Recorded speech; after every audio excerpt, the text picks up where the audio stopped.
محمد و آل محمد پر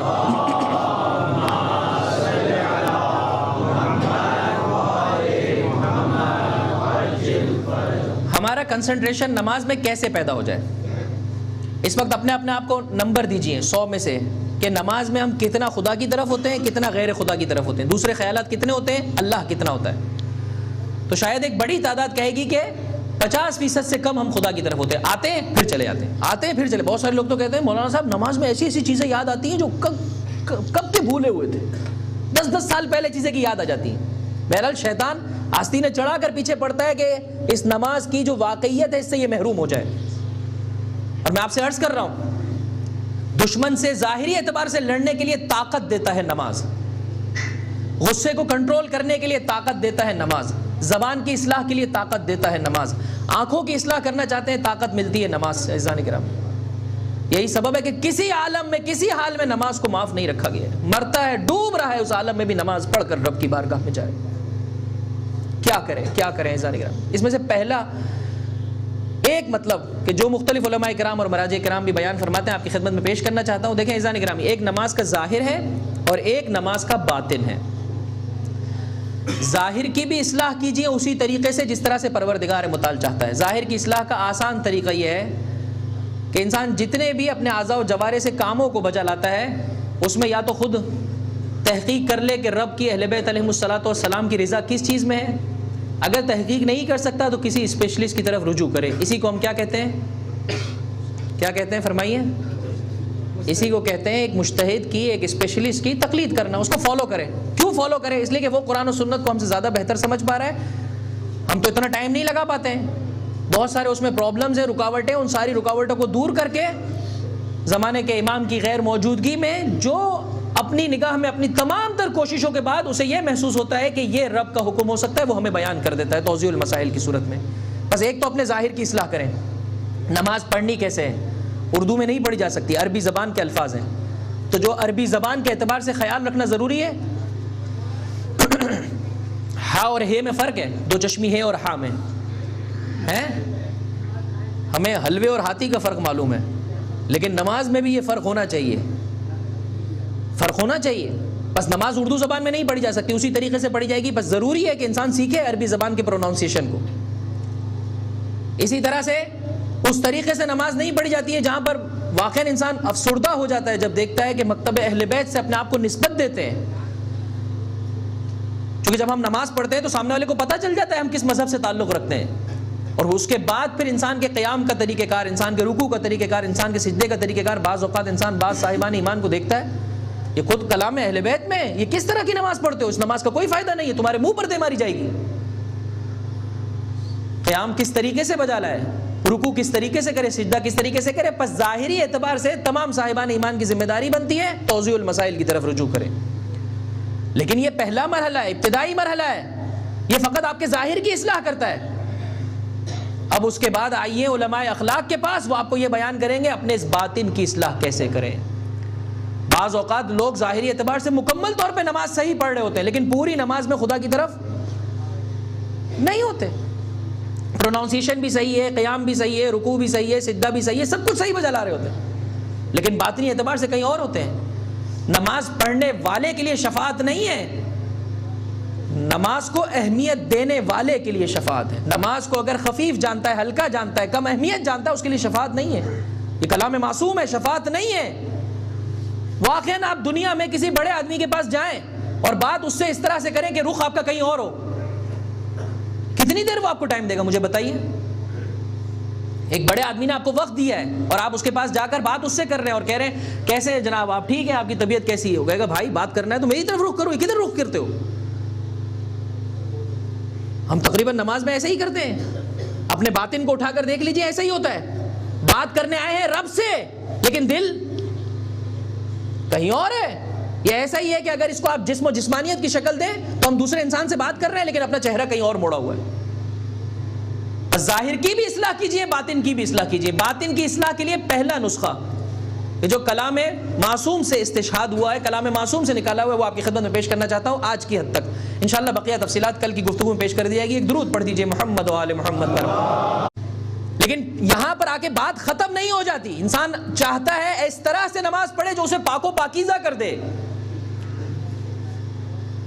ہم وضو کرتے ہوئے لوگوں سے باتیں کر رہے ہوتے ہیں, ہم وضو کرتے ہوئے دنیاوی خیالات میں ہوتے ہیں. پہلے مرحلے میں اب دنیاوی خیالات کو روک دیجئے. مولائے متقیان حضرت علی ابن ابی طالب علیہ الصلاۃ والسلام محمد وعجل فرجہم, اپنے فرزند کو بلایا, کہا بیٹا جاؤ پانی لے آؤ. اب یہ مشہور و معروف ہے عزیزان گرامی, لیکن 10 بستہ ملتمس ہوں اس طریقے سے وضو کرنا شروع کر دیجئے, انشاءاللہ قلب کی توجہ پروردگار متعال کی طرف بڑھنے لگے گی. بیٹا پانی لے آؤ. جیسے ہی دائیں ہاتھ میں پانی لے کر بائیں ہاتھ پر ڈالا, زباں پر یہ جملے آئے. اب خلاصہ آپ کی خدمت میں پیش کر رہا ہوں, اکثر صاحبان ایمان جانتے ہیں. شکر ہے پروردگار متعال کا, حمد ہے اس پروردگار متعال کی, اللہ ہی کے نام سے شروع کرتا ہوں. حمد ہے اس پروردگار متعال کی کہ جس نے اس پانی کو پاک و پاکیزہ بنایا اور نجس نہیں بنایا. بس اگر چاہتے ہیں نماز میں توجہ اللہ کی طرف رہے, شروع کہاں سے کرے سلسلے کو؟ وضو سے. لوگوں سے باتیں کرنا چھوڑ دیں, 10 منٹ نکالیں رب کے لیے, اسے خالصتاً رب سے مختص کریں, لوگوں سے بات چیت ترک کر دیں. جب پانی پر نگاہ پڑے خدا بند متعال کا شکر بجا لیں. ضروری نہیں ہے آپ عربی زبان میں پڑھیں, ذہن میں ریکال کریں ان دعاؤں کو. پھر اس کے بعد اگر طہارت کا کوئی سلسلہ ہے, واش روم جانا چاہتے ہیں, حتماً جائیں, مستحب بھی قرار دیا گیا ہے کہ آخر کلام میں یعنی جو رکاوٹیں ہیں وہ اس میں سے یہ ایک رکاوٹ ہے. امام نے استنجا بجا لایا اور استنجا بجا لاتے ہوئے یہ دعا کی ہے, پروردگار مجھے عفت عطا فرما, جہنم کی آگ سے آزادی عطا فرما. پھر اس کے بعد اب ان مستحبات کو کم اہمیت نہ جانے, ایک درود بھیج دیجئے محمد و آل محمد پر.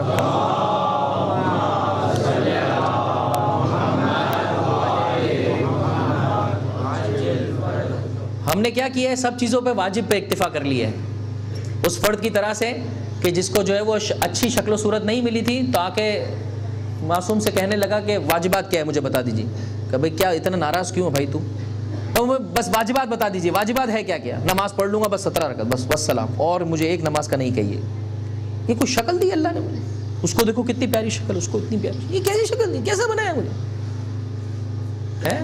کہیں کوئی قبول ہی نہیں کرتا ہے. یہ کیا سلسلہ ہے بھائی؟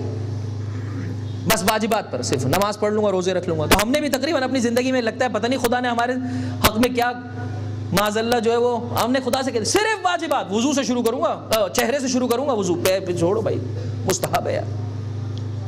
ٹائم کس کے پاس ہے بھائی؟ کسٹمر کھڑا ہوا ہے, اس کو مال بیچنے کو تیار ہیں, اس رب سے معاملہ کرنے کو تیار نہیں ہے. آئیے اس رب سے معاملہ کر کے دیکھیے. بہرحال وہ بھی بہت ناراض تھا, اس کی وجہ یہ تھی کہ بھئی چہرہ اچھا نہیں تھا. جبرائیل امین نازل ہوئے, کہا اس سے کہہ دو کہ جب تو قیامت میں آئے گا تو تجھے جمال جبرائیل عطا کیا جائے گا. اچھا بھائی اگر دنیا میں تھوڑا سا کم ہو گیا تو اس کے عوض اتنا ملنے والا ہے. صحیح صحیح, جتنے مستحبات بتائیے میں سب کچھ وجہ لانے کو تیار ہوں. ایک درود پڑھ دیجئے محمد و آل محمد.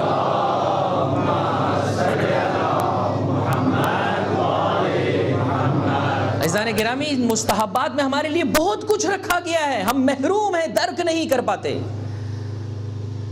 جب چلو بھرے اور اپنے مستحب انسان کے لیے 3 مرتبہ کلی کا بجا لانا, تو اس دعا کو اپنے ذہن میں تکرار کرے, پروردگار قیامت کے دن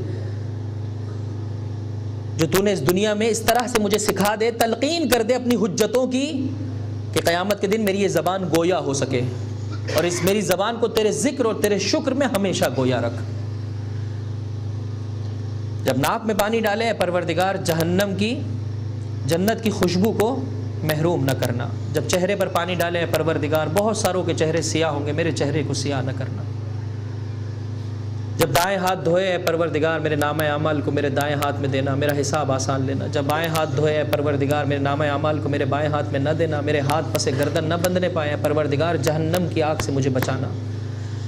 جب سر کا مسح کرے, پروردگار تیری رحمت سے مجھے ڈھانپ لے. جب پیروں کا مسح کرے, اے پروردگار جس دن قدم لرزش کر رہے ہوں گے, صراط مستقیم پر صحیح طرح سے نہیں چل پا رہے ہوں گے, پروردگار اس دن ان پیروں کو ثبات قدمی عطا کرنا. لوگ ناراض ہو جاتے ہیں, موت کا ذکر کتنا سناتے ہو میں. آپ مجھے بتائیے ان دعاؤں میں کیا ہے, ان ساری دعاؤں میں کیا ہے مجھے بتائیے, شروع سے لے کر آخر تک, شروع سے لے کر آخر تک. اے پروردگار قیامت کے دن اس زبان کو بولنے کی طاقت عطا کر. اے پروردگار جہنم کی آگ سے نہ مشام کو محروم، اے پروردگار جنت کی خوشبو سے ان مشام کو سونگھنے کی طاقت کو محروم نہ رکھنا، اے پروردگار اس دن جب لوگوں کے چہرے سفید سیاہ ہوں گے میرے چہرے کو سیاہ قرار نہ دینا، اے پروردگار قیامت کے دن میرے نامہ اعمال کو سیدھے ہاتھ میں بائیں ہاتھ میں قرار نہ دینا، دائیں ہاتھ میں قرار دینا، اے پروردگار قیامت کے دن مجھے اپنی رحمت کا سایہ چاہیے، تیری رحمت کا سایہ چاہیے، اے پروردگار قیامت کے دن میرے پیروں کو ثبات قدمی چاہیے۔ جتنا انسان در آخرت کو یاد کرے گا کہ میں نے اس دنیا سے ایک نہ ایک دن چلے جانا ہے عزیزان گرامی، اتنا انسان کی زندگی میں تبدیلی آتی چلی جائے گی۔ یہ دنیا پرست لوگ، یہ مردار اس طرح سے انسان کو اپنی جانب کھینچ لیتے ہیں کہ انسان سمجھتے ہے کہ میں ہمیشہ ہمیشہ اس دنیا میں رہنے والا ہوں۔ جتنا دار آخرت کو انسان یاد کرے گا اتنا گناہ اس کی زندگی سے چلا جاتا جائے گا۔ بس اچھے طریقے سے اگر انسان وضو کو بجا لائے تو ایک قوی امکان ہے کہ نماز میں اس کی توجہ اس کے رب کی جانب بڑھتی چلی جائے گی۔ انشاءاللہ اس پر شہزا پر رب سے اہل بیت علیہم الصلوۃ والسلام سے عہد کیجئے کہ اگر ابھی تک ہماری زندگیوں میں یہ پاکیزگی نہیں پائی جاتی تھی، انشاءاللہ